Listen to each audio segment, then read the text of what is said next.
When Samuel Johnson woke up that morning, he expected it to be just another day on his farm, tending to his crops and living the simple life he had always known.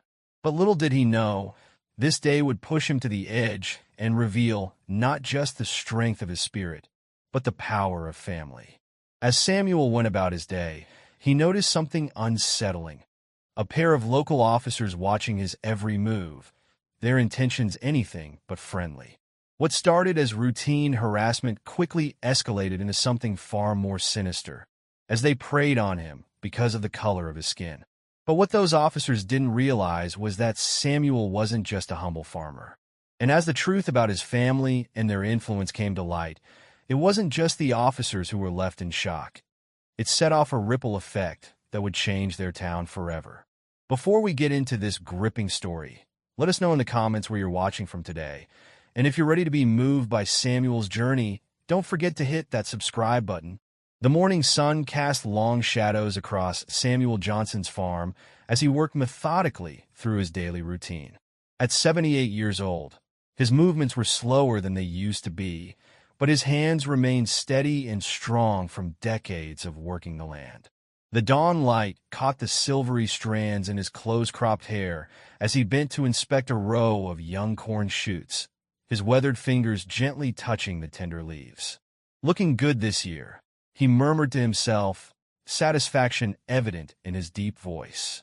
The 20 acres he tended weren't vast by modern farming standards, but every inch was meticulously maintained. The neat rows of vegetables, the well-maintained fencing, and the freshly painted barn stood as testament to Samuel's lifelong dedication. Rising carefully, he stretched his back and surveyed his property. The modest white farmhouse where he'd raised his family sat at the end of a dirt driveway. Its wraparound porch swept clean despite the constant battle with Georgia red clay dust. This land had been in his family for 3 generations, purchased by his grandfather in the years following emancipation. Samuel felt that history in every step he took across the fields. As the morning progressed, Samuel climbed into his old pickup truck, heading into town for supplies. The vehicle, like everything else he owned, was well-maintained despite its age. He pulled into Parker's General Store, the bell above the door announcing his arrival, with a cheerful jingle. "Morning, Mr. Johnson," Tommy Parker called out from behind the counter. The young shopkeeper's face lit up with genuine warmth. "How are those tomatoes coming along?" "Morning, Tommy," Samuel replied, his usually serious expression softening. "They're coming along just fine. Should have the first batch ready for your mama's famous chow chow in about 2 weeks. She'll be mighty pleased to hear that. Nobody's tomatoes compare to yours, Mr. Johnson. It's like you've got magic in those hands." As Samuel gathered his supplies, other customers filtered in and out of the store. Some, like Mrs. Harrison, the retired schoolteacher, offered polite but distant nods. Others, like Bill Whitaker and his teenage son, deliberately avoided eye contact, shifting away when Samuel walked down the same aisle. The subtle dance of small-town racial dynamics played out in silent gestures and averted gazes. "Don't mind them none, Mr. Johnson," Tommy said quietly as he rang up Samuel's purchases. "Some folks just can't seem to move with the times." Samuel's smile was gentle but tired. "Been that way all my life, son. Some things change slower than others." He counted out exact change from his worn leather wallet, the movement practiced and precise. Driving back home, Samuel's eyes briefly caught the photograph tucked into his dashboard. It showed a younger version of himself standing proudly next to his son Derek at his FBI Academy graduation. Now a high-ranking official in the bureau, Derek had come a long way from the curious boy who used to follow Samuel around the farm, asking endless questions about everything from soil pH to weather patterns. Samuel's chest swelled with pride at the thought of his son's achievements, though he rarely spoke of them to others. That wasn't his way. Besides, in his experience, drawing attention to success, especially as a black man in a small southern town, often invited trouble. As if summoned by that very thought, red and blue lights suddenly flashed in his rearview mirror. Samuel's hands tightened on the steering wheel as he carefully pulled over to the side of the empty country road. He'd been driving exactly the speed limit, as he always did, and his truck's registration and insurance were current. Two officers approached, one on each side of the vehicle. Their nameplates read Miller and Tucker. Officer Miller, a stocky man with close-cropped blonde hair, tapped on the driver's window with his flashlight despite the bright morning sun. Samuel lowered the window, keeping his hands visible on the steering wheel. "Good morning, officers. Is there a problem?" "License and registration," Miller demanded without preamble, his tone carrying an edge of contempt. As Samuel carefully reached for his documents, Officer Tucker spoke from the passenger side. "Your taillight's out, old-timer." "With all due respect, officer, I checked all my lights just yesterday." "They were working fine," Samuel replied calmly, though his heart was beginning to race. "You call my partner a liar?" Miller's voice turned dangerous. "No, sir. Just stating a fact." "Step out of the vehicle," Miller ordered. Samuel complied slowly, his joints protesting the sudden movement. The officers made him stand by the roadside while they performed an unnecessarily thorough inspection of his truck. Other vehicles passed by, slowing to stare at the scene, an elderly man being questioned by two officers. Samuel kept his face neutral, though shame burned in his chest. "Well, would you look at that?" Tucker announced after their inspection. "Tail light's working now. Must have been a loose connection." "You're lucky this time," Miller added, handing back Samuel's documents with deliberate carelessness. "Better keep everything in proper order, Mr. Johnson. Never know when we might need to perform another inspection." The threat in those words was clear as crystal. Samuel waited until the patrol car pulled away before getting back into his truck. His hands were shaking slightly as he put the key in the ignition. The rest of the drive home passed in a blur. Samuel parked his truck in its usual spot and unloaded his supplies mechanically, his mind replaying the encounter. The weight of the officer's words pressed down on him like a physical burden. Instead of going inside, he walked out to his fields. The familiar smell of earth and growing things usually brought him peace, but today it provided little comfort. As he moved between the rows of plants, checking for insects and adjusting support stakes, his movements were automatic, his thoughts elsewhere. The sun climbed higher in the sky, but Samuel barely noticed the increasing heat. He worked steadily, losing himself in physical labor as he had done so many times before when troubled. But the unease remained, settling deep in his bones like an unwelcome guest. As evening approached, Samuel finally stopped working and stood at the edge of his property. The setting sun painted the sky in shades of orange and purple, a beautiful sight that usually filled him with satisfaction after a day's work. Today, however, he could only think about what tomorrow might bring. He glanced down at his soil-stained hands that had worked this land for over 5 decades, hands that had raised his son to become a man of justice and integrity. These same hands now trembled slightly as he thought about the officer's veiled threats. A whippoorwill called from the woods behind his house, its mournful song echoing across the darkening fields. Samuel squared his shoulders and headed inside, determined to carry this burden alone. But as he cleaned up for the evening, the quiet of his empty house seemed to amplify his concerns. Before bed, he paused at the window, looking out over his darkened farm. The moon cast enough light to silhouette the barn and storage sheds, structures he'd built or maintained himself over the years. This land was more than just property. It was his heritage, his life's work, his legacy. The thought that it might now become a source of vulnerability weighed heavily on his heart. "Lord, give me strength," he whispered into the darkness, his voice barely audible even to himself. Then he turned away from the window, preparing himself for whatever challenges tomorrow might bring, knowing that for now, his fears would have to remain unspoken. The patrol car sat idle behind May's Country Diner, its engine ticking as it cooled in the late morning heat. Inside, officers Miller and Tucker lingered over their third cup of coffee, the remains of breakfast scattered across the dashboard. The air conditioning struggled against the Georgia summer, and sweat beaded on Miller's forehead as he watched customers come and go from the diner's sun-bleached entrance. "You know what I've been thinking about?" Miller said, wiping his face with a paper napkin. That old man Johnson's place. Did you see how well-maintained everything was? Man that age, sitting on property like that. Bet he's got a nice little nest egg tucked away. Tucker shifted in his seat, the leather creaking beneath him. Yeah, I noticed that too. All that equipment, those new storage sheds. Even got one of them fancy irrigation systems in his south field. He took a long sip of his coffee, grimacing at the bitter dregs. People like him, they always keep cash around. Don't trust banks much. Can't blame him, Miller chuckled darkly. Banks weren't too friendly to their kind back in the day. But he's got money stashed all over that farm. The morning sun glinted off the diner's windows, casting sharp reflections across their faces. Tucker crumpled his empty cup and tossed it into the back seat, where it joined a small collection of fast food wrappers and empty energy drink cans. Remember that Vietnamese couple with the convenience store over in Bedford County? He asked, a slow smile spreading across his face. What was it we found wrong with their place? Health code violations? Fire code, Miller corrected, grinning.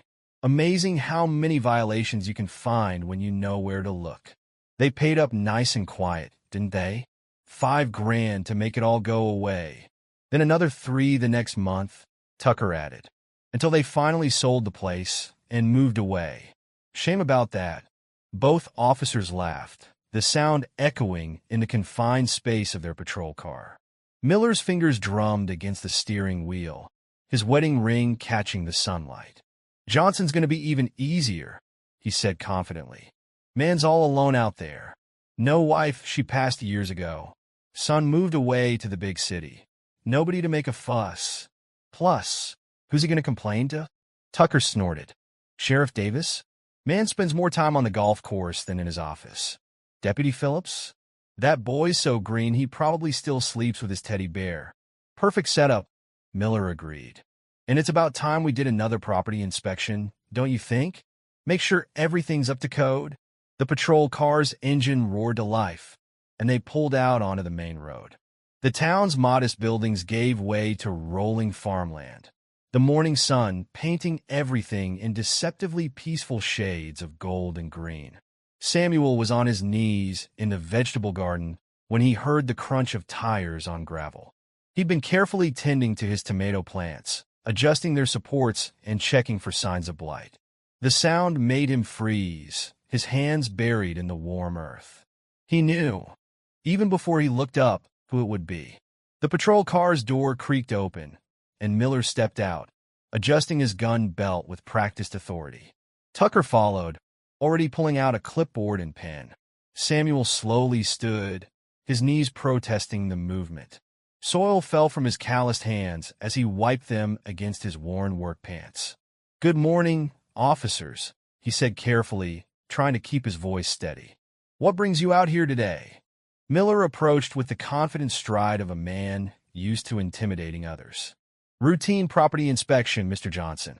We've had some complaints about local farms not meeting safety and zoning requirements." The word complaints hung in the air like summer humidity. Samuel felt sweat trickle down his back, and not just from the heat. "Complaints?" He frowned, glancing between the two officers. "I've been farming this land for over 50 years. Never had any complaints before." Tucker was already walking toward the barn, his boots leaving deep impressions in the soft soil of Samuel's carefully maintained paths. "Well, times change, don't they?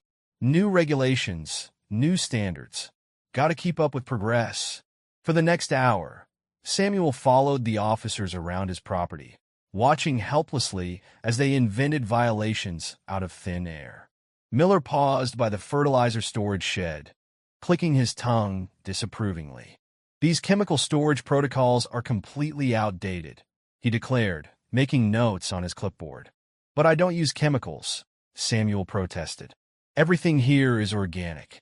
Has been for 20 years now." Miller looked up, his eyes cold. "That what you're going to tell the EPA when they come out here? Argue with them like you're arguing with us?" Samuel fell silent, his hands clenching and unclenching at his sides. They moved on to the barn, where Tucker ran his hand along the ancient but sturdy wooden beams. "Fire suppression systems inadequate," he announced. And these setbacks from the property line? Not up to code. Not even close. Those property lines were established in 1920, Samuel said quietly. They've never been an issue before. Before being the operative word, Mr. Johnson, Miller said, his voice dripping with false concern. Times change. Standards change. People need to change with them, don't they? The morning had grown hot and sticky, but Samuel felt a deep chill in his bones. He watched as the officers continued their charade of inspection, knowing what was coming but powerless to stop it. Finally, Miller turned to face him, holding up his clipboard like a shield. This is quite a list of violations, Mr. Johnson. Could mean serious trouble. Health department might have to get involved. Maybe even shut you down temporarily while you get up to code. The words hit Samuel like physical blows. Shut down? But I'm in the middle of growing season. My crops. Of course, there might be a way to handle this unofficially, Tucker interrupted, sharing a look with his partner. Save everyone a lot of paperwork and trouble. $2,000 should cover the first round of improvements. The amount hung in the air between them. Samuel's mouth went dry as cotton. $2,000? That's cheaper than losing your farm, isn't it? Miller's voice had an edge sharp enough to cut. We'd hate to see that happen, Mr. Johnson. Place like this, been in your family a long time, hasn't it? Samuel looked around at his land. The neat rows of vegetables, the well-maintained buildings, the fields his father had worked before him.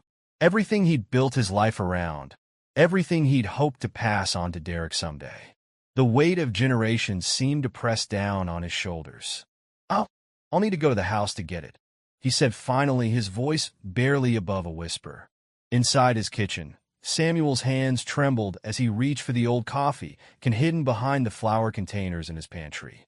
The metal was cool against his fingers as he removed the lid. Inside lay the money he'd been saving for new irrigation equipment that would have helped him expand his organic operation next season. As he counted out the bills, memories flooded his mind. His father teaching him to count change in this very kitchen. His late wife, Grace, keeping their modest books at the same table.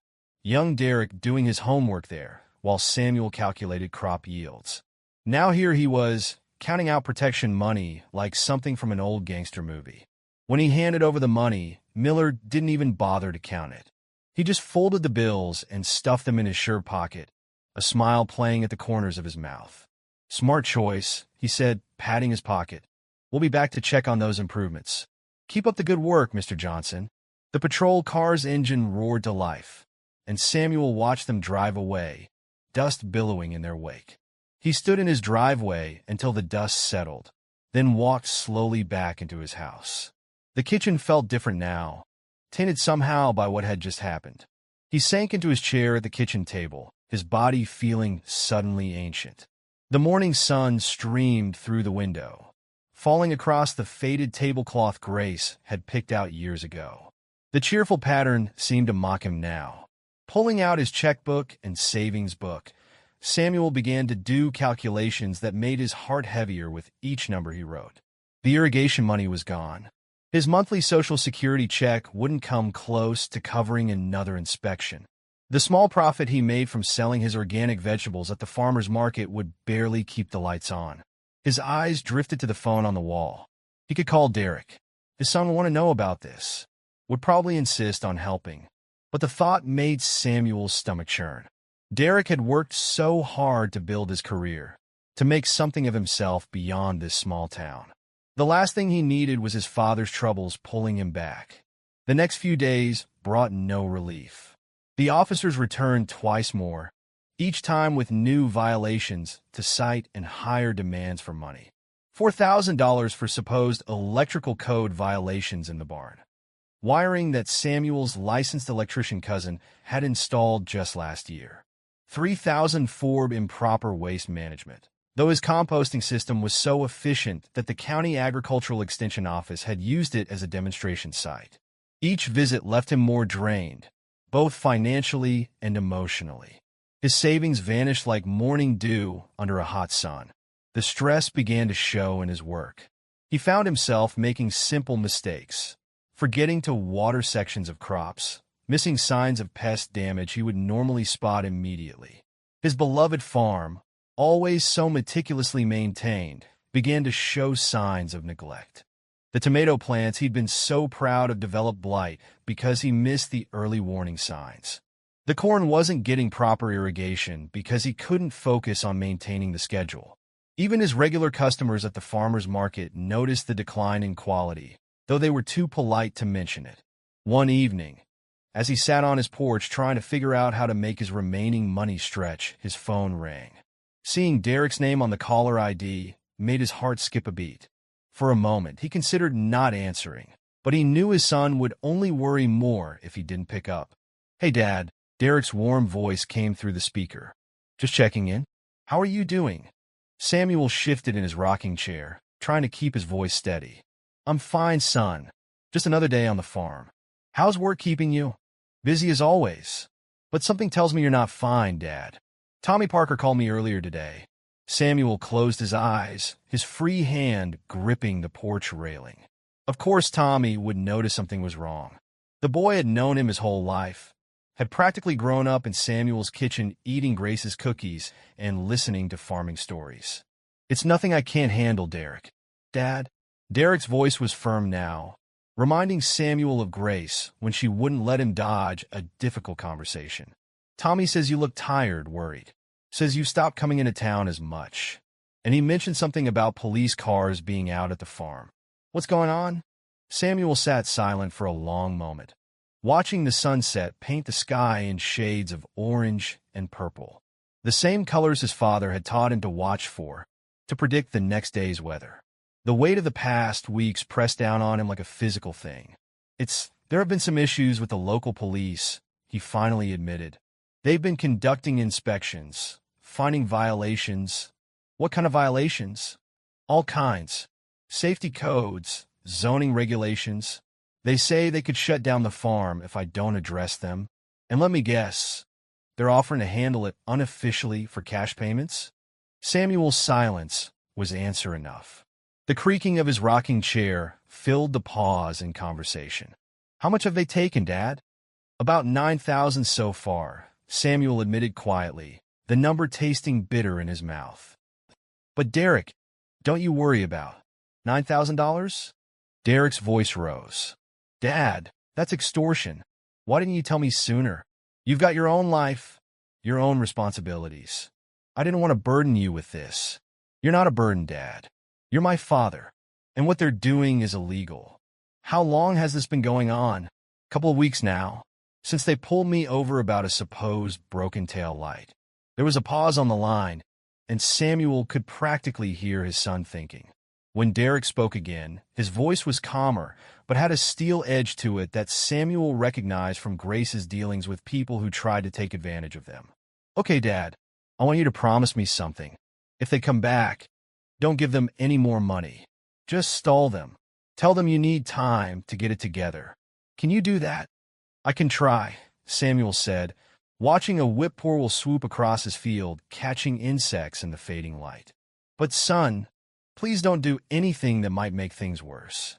These men, they're not afraid to throw their weight around. Trust me, Dad. I know exactly how to handle people like this. Just hold on a little longer, okay?" After hanging up, Samuel remained on the porch until the fireflies began to emerge, their gentle lights blinking in the gathering dusk. The evening air was heavy with the scent of his jasmine vines, Grace's favorite. She planted them when they first married, and he'd maintained them carefully after she passed, just as he maintained everything else on the farm. Inside, he looked at the family photo on his mantle, himself, Grace, and young Derek at his high school graduation. Grace would have insisted on telling Derek from the start. She never believed in suffering in silence. "Pride's all well and good," she used to say, "but it won't keep you warm at night or put food on the table." "Maybe you were right, old girl," he whispered to the photo, touching it gently. "Maybe you were right all along." He went to bed that night with his mind still churning. But for the first time in weeks, a small spark of hope had kindled in his chest. Outside his window, the whippoorwill called again, its song carrying across the darkened fields where generations of his family had worked and dreamed and endured. Whatever came next, he wasn't alone anymore. Derek Johnson sat in his Washington, D.C. office, the glow of his computer screen illuminating his concerned face as he dug through police records. His father's phone call had set off every alarm bell in his mind, and now, 3 days later, he was piecing together a disturbing pattern. Jesus Christ, he muttered, scrolling through complaint after complaint against officers Miller and Tucker. Most had been dismissed or buried, but the pattern was clear. Traffic stops targeting minority business owners, suspicious property inspections, complaints that mysteriously disappeared after cash changed hands. His office phone rang, interrupting his thoughts. Johnson speaking. "Sir, I've got those financial records you requested on the Spencer County Police Department," his assistant said. "Sending them to your secure email now." "Thanks, Sarah." "And the surveillance photos?" "Coming through as well." Our field office in Atlanta was very cooperative. Derek opened the files, his jaw tightening as he studied the images. They showed Miller and Tucker making repeated visits to various minority-owned businesses in the county. The financial records told an even more damning story. Both officers had made suspicious cash deposits far exceeding their salaries. His cell phone buzzed. Tommy Parker calling again. "Tommy, what's happening?" "Mr. Derek, they're back at your daddy's farm right now. And something feels different this time. They've got mean looks about them." Derek's heart raced. "I'm on my way. Keep an eye on things, but don't intervene." He was already moving, grabbing his jacket and badge. "Sarah, initiate operation cleanup. Alert the Atlanta field office. We're moving now." Meanwhile, at the farm, Samuel stood in his driveway, facing Miller and Tucker. The morning sun cast harsh shadows across their faces as they approached, their stance more aggressive than ever. $20,000, Miller demanded, stepping into Samuel's personal space. "That's what it'll take to keep your farm operational this month." Samuel's hands trembled, but his voice remained steady. "I don't have that kind of money. And even if I did, I wouldn't give it to you." Tucker's face darkened. "Wrong answer, old man. You've been cooperative up till now. Don't ruin a good thing." "Good thing?" Samuel's voice rose slightly. "You've taken almost everything I have. My savings, my equipment, money. No more." Miller's hand moved to his belt. "Maybe we need to show you what happens when people don't cooperate." He walked over to Samuel's tractor, pulling out his baton. "Shame about this equipment. Accidents happen all the time on farms." The baton crashed through the tractor's gauge cluster, sending glass flying. Samuel moved forward instinctively, but Tucker blocked his path. "That tractor belonged to my father," Samuel said, his voice shaking with anger now. "I won't let you destroy what generations of my family have built." "You won't let us?" Miller laughed, smashing another piece of equipment. "What are you going to do about it, old man? Call the police?" Tucker joined in, kicking over carefully organized tool racks. "Maybe we should check that barn of yours. Probably full of safety violations. Might need to burn it down, start fresh. Touch that barn, and it'll be the last thing you do." The new voice cut through the chaos like a knife. Everyone turned to see Derek Johnson standing there, his FBI badge gleaming in the morning sun. He looked every inch the federal agent in his dark suit, his stance radiating authority. "Who the hell are you?" Miller demanded, though his voice had lost some of its edge. "FBI Assistant Director Derek Johnson." He moved to stand beside his father. "And you're both under arrest." Tucker forced a laugh. "For what?" "We're conducting a routine property inspection." "Right, Mr. Johnson?" He looked at Samuel with threatening eyes.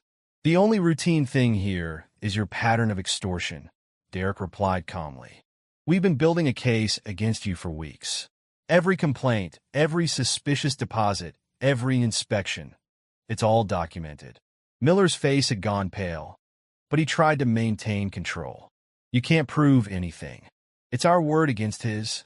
"Actually," Derek smiled coldly, "it's your word against about 20 victims we've interviewed. Plus surveillance photos, financial records, and..." He paused as vehicles began pulling up to the farm. Federal agents who've been watching this whole encounter. FBI agents emerged from the vehicles, weapons drawn. "Hands where we can see them," one shouted. Miller and Tucker froze. their faces showing real fear for the first time. As agents moved in to handcuff them, neighbors began gathering at the edge of the property, drawn by the commotion. "You have the right to remain silent," Derek began, taking personal pleasure in reading them their rights. "Although I doubt that'll help you much. We've got enough evidence to put you away for a very long time." As the officers were led away, Samuel stood quietly watching, his expression unreadable. Derek turned to his father, concern etched on his face. "Dad, you okay?" Samuel didn't answer immediately. Instead, he walked over to his damaged tractor, running his hand along its scarred surface. "Your mother always said I was too proud for my own good." He finally spoke, his voice thick with emotion. "Said someday it would cost me. Dad, this wasn't about pride. You were trying to protect me, keep me from worrying, and look what it almost cost us." Samuel gestured to his vandalized equipment. "Everything we've built, everything we've worked for." "But they didn't win," Derek insisted, placing a hand on his father's shoulder. "You stood up to them in the end. That took real courage." Samuel turned to face his son, tears in his eyes. "I should have told you sooner. Should have trusted you with this burden. We're family, Dad. Your burdens are my burdens. Just like you carried mine all those years when I was growing up." Derek smiled softly. "Remember when I wanted to quit college my freshman year? You told me Johnson men don't quit. They ask for help when they need it. You remember that?" Samuel asked, surprised. "I remember everything you taught me, Dad, including the most important lesson. That true strength isn't about facing everything alone. It's about knowing when to stand together." They stood in silence for a moment, watching as FBI agents documented the damage and took statements from gathering neighbors. Tommy Parker had arrived and was talking animatedly with one of the agents, gesturing toward the farm. "Your mother would be proud of you," Samuel said finally. "The man you've become, the way you protect others. She'd be proud of both of us," Derek replied. "And Dad, I'm not just here to arrest those officers. I'm staying for a while, helping you get the farm back in shape." Samuel started to protest, but Derek held up his hand. "No arguments. I've got vacation time saved up, and this place needs some work. Besides," he grinned, "I miss your cooking." As the morning progressed, more townspeople arrived, drawn by the news of the arrests. Many came forward to share their own stories of harassment and extortion by the two officers. The FBI agents took statement after statement, building an even stronger case. Mrs. Harrison, the retired schoolteacher who had always been distant, approached Samuel with tears in her eyes. "Mr. Johnson, I'm so sorry. I knew something wasn't right, but I was afraid to speak up. We all were," Bill Whitaker added, joining them. "But you stood up to them. Showed us all what courage looks like." Samuel nodded, accepting their words without bitterness. "Sometimes it takes a storm to clear the air," he said quietly. As the crowd began to disperse, Derek organized a group of volunteers to help clean up the vandalism. Tommy Parker arrived with supplies from his store, refusing any payment. "You've been looking out for this community for decades, Mr. Johnson," Tommy said firmly. "Let us look out for you for a change." That evening, as the sun set over the farm, Samuel and Derek sat on the porch, drinking cold lemonade and watching fireflies dance in the gathering dusk. The damaged equipment had been cleared away, and plans were already in place for repairs.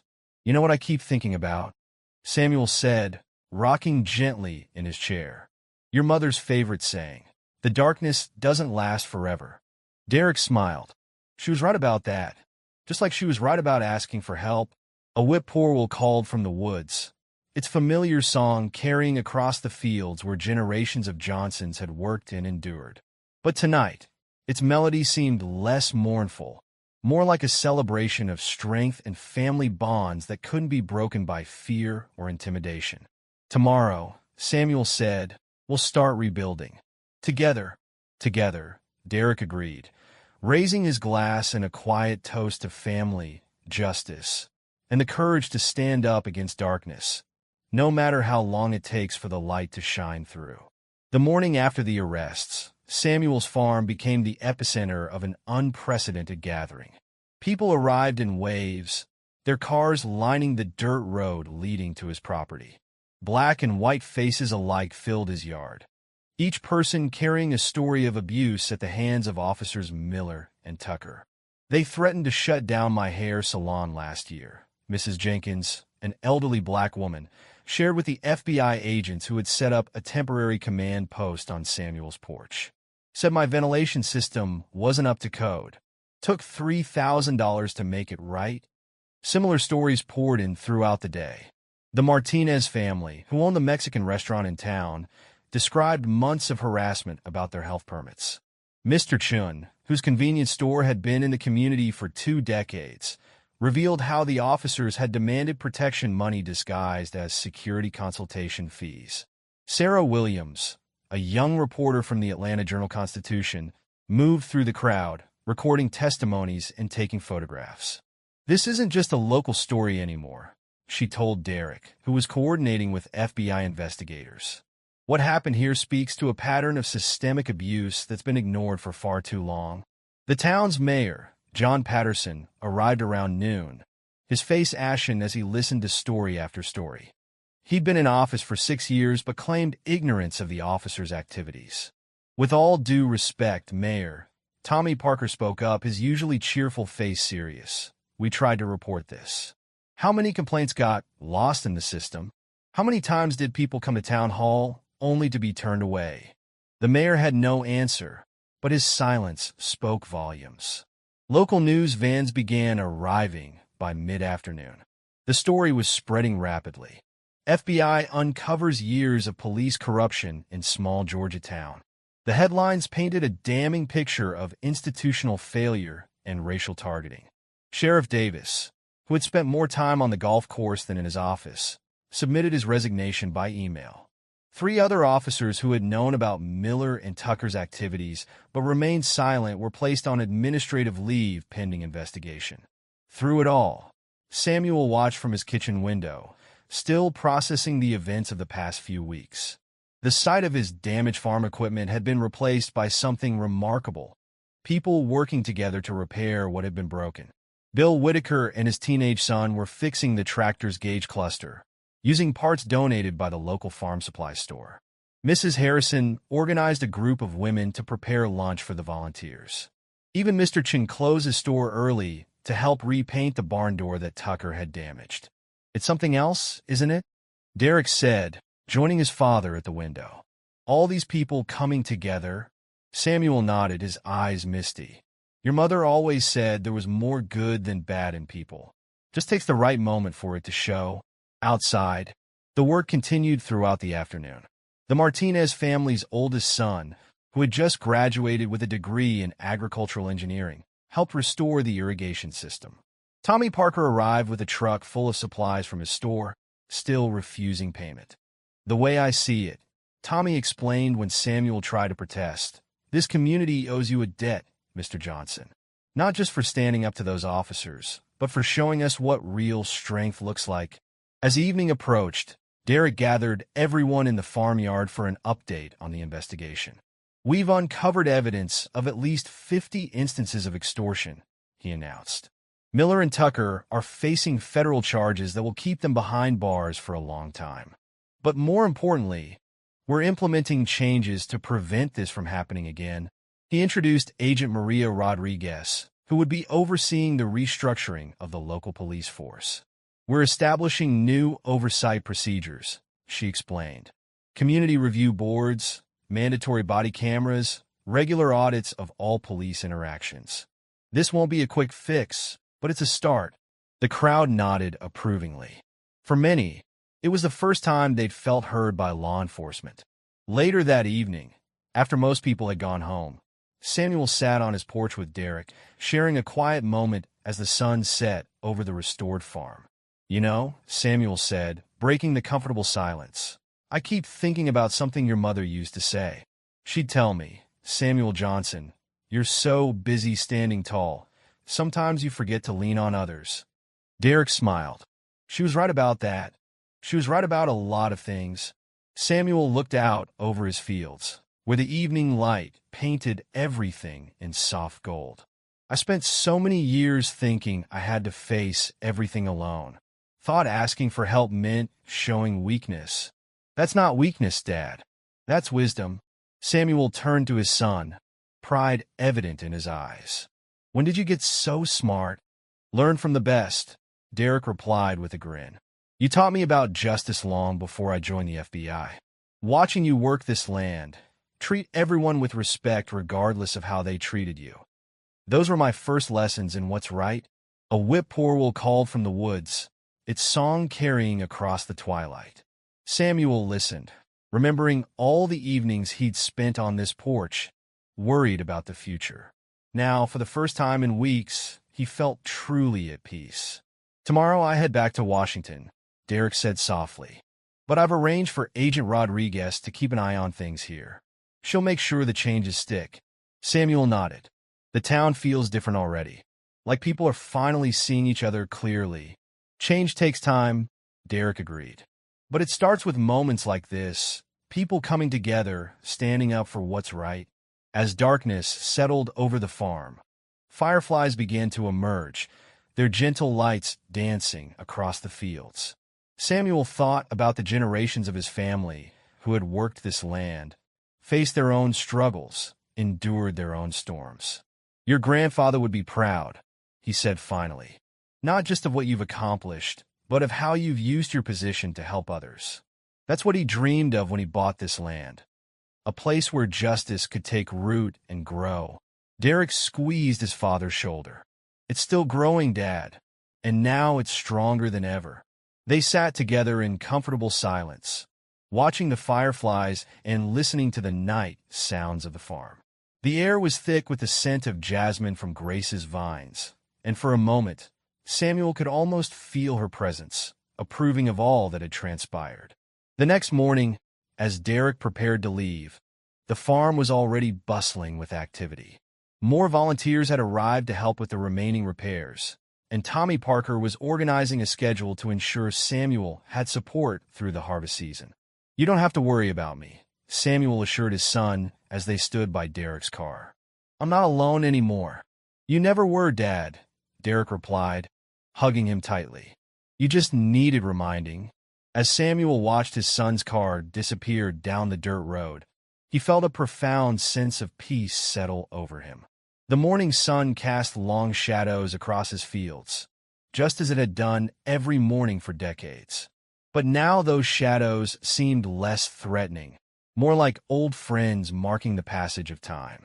He walked to his vegetable garden, kneeling to check the tomato plants that had suffered during his weeks of distraction. New growth was already visible, green shoots reaching toward the sun with renewed vigor.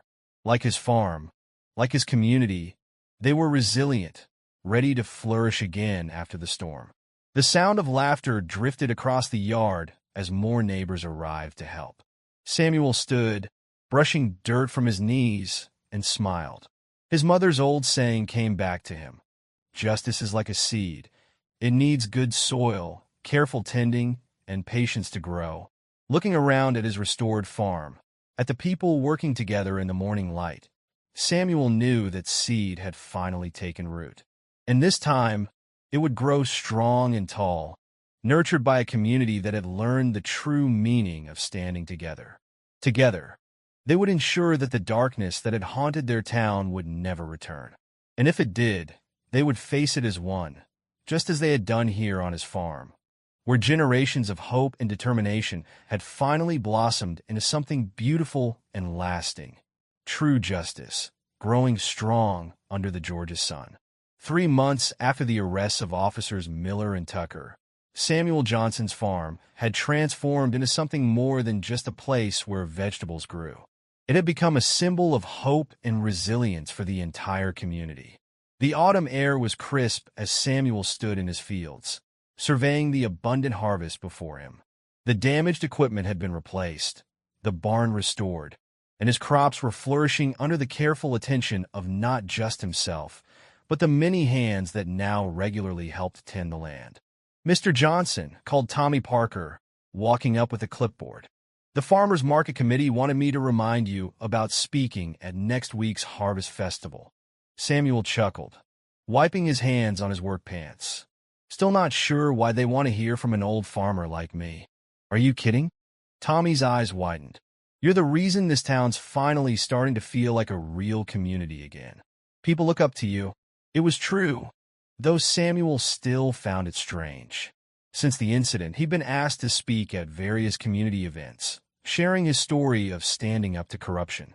More importantly, his example had inspired others to come forward with their own experiences, leading to a wave of positive changes in town leadership.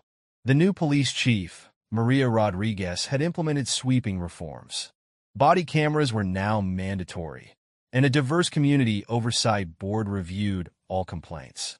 The sight of patrol cars no longer filled people with dread. You know what's really something? Tommy continued, gesturing toward the road. Look at who's working together now. Samuel turned to see Bill Whitaker's pickup truck pulling in, followed by Mr. Chen's van.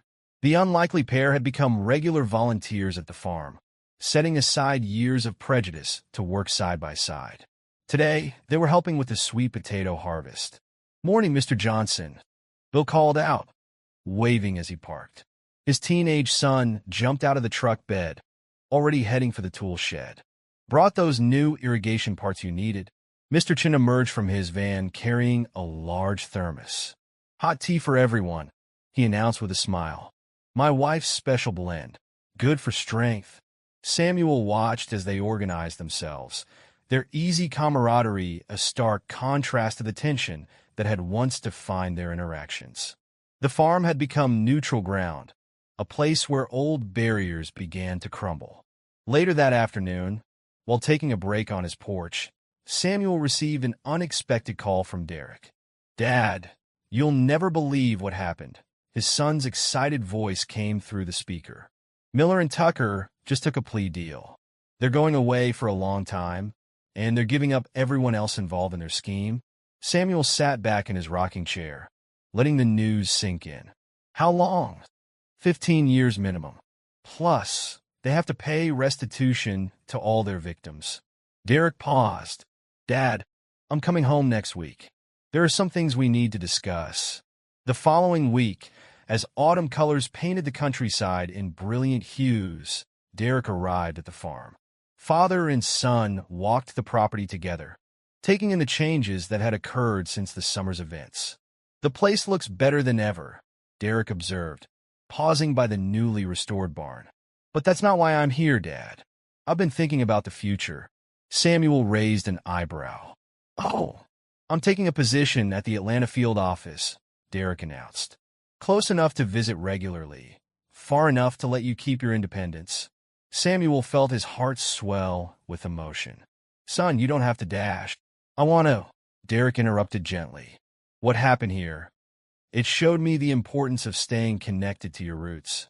Besides," he grinned, "someone needs to keep an eye on you and make sure you're not working too hard." That evening, after Derek had gone to bed, Samuel sat at his kitchen table with a pen and paper. He'd been meaning to write this letter for months. "Dear Grace," he began, his weathered hand steady as he wrote. "You always said I was too proud for my own good, and you were right. But our boy helped me learn the lesson you tried to teach me all those years. That true strength comes from standing together. You should see the farm now, sweetheart. Those jasmine vines you planted are still blooming, and they've spread all along the porch. But more importantly, you should see how the town has changed. People who never spoke to each other are working side by side in our fields. Children play together regardless of their color. It's becoming the kind of place we always dreamed it could be. Derek makes us proud every day. He's not just enforcing the law. He's making sure justice serves everyone equally. Remember how you used to say, 'He had my stubbornness, but your heart?' You were right about that too. I miss you every day, but I feel your presence in every positive change that's happening here. Your spirit of kindness and acceptance is finally taking root in this community, and I know you'd be smiling to see it." Samuel paused, wiping away a tear before continuing. "Our grandson starts college next year. Can you believe it? He wants to study agricultural science. Says he wants to help modernize the family farm someday. The legacy you helped build will continue growing, just like those jasmine vines. With all my love, Samuel. He folded the letter carefully and placed it in his Bible, next to the pressed jasmine flower he'd saved from their wedding day. The next morning, Samuel rose early as usual, but something felt different. The weight of fear and isolation that had burdened him for so long was gone, replaced by a sense of purpose and connection. As he walked his fields in the dawn light, he noticed Mrs. Harrison's car pulling up. The retired schoolteacher now ran a program bringing students to learn about organic farming practices on his land. "Good morning, Mr. Johnson," she called out cheerfully. "The fourth graders are coming today. They're so excited about harvesting those pumpkins they planted." Samuel smiled, remembering how this same woman had once crossed the street to avoid him. Now she was one of his most enthusiastic supporters. By mid-morning, the farm was alive with activity. Children's laughter mixed with the sounds of work and conversation. The Martinez family had set up their food truck near the barn, serving lunch to volunteers. The smell of fresh tortillas and Mrs. Chen's tea created an atmosphere of warmth and welcome. Tommy Parker, who had become something of an unofficial farm manager, was giving tours to visitors from neighboring counties who wanted to learn about their community's transformation. "It all started right here," Samuel overheard him saying. "One man's courage showed us that change is possible when we stand together." As the sun began to set, Samuel stood on his porch, watching the last visitors leave. The field stretched out before him, golden in the evening light. His father's old truck sat gleaming with new paint next to Derek's car. The barn door swung gently in the breeze, its fresh coat of red paint a bright contrast against the darkening sky. A whippoorwill called from the woods, its song no longer seeming mournful but triumphant. The fireflies were beginning to emerge, their lights dancing across the fields like stars brought down to earth. Samuel thought about the letter in his Bible, about Grace's jasmine vines still blooming, about Derek moving closer to home, and about all the changes that had transformed his community. He thought about how fear and isolation had been replaced by strength and unity. "You were right, old girl," he whispered to the evening air, knowing somehow that Grace could hear him. The darkness doesn't last forever. Sometimes it just takes a little courage to let the light in, and as night settled over the farm, Samuel Johnson stood tall, no longer alone, but surrounded by the invisible threads of community, family, and hope that had finally woven themselves into something stronger than fear, more lasting than hatred, and more powerful than any darkness that might try to return. The farm would continue to grow, not just vegetables and fruits, but something far more precious, a legacy of justice, unity, and the courage to stand together against the shadows that threatened to divide them. And in that growth, Samuel had found not just peace, but a new purpose, one that would continue to bear fruit for generations to come. Samuel's and Derek's story is a powerful reminder that real strength isn't just about standing tall when everyone is watching, but how you handle yourself when you're underestimated and alone. What would you have done in Samuel's shoes, facing such injustice? Have you ever been scammed by someone unjustly? Let us know in the comments below. And if this story moved you, don't forget to hit that subscribe button so you never miss more inspiring and heartwarming stories like this one.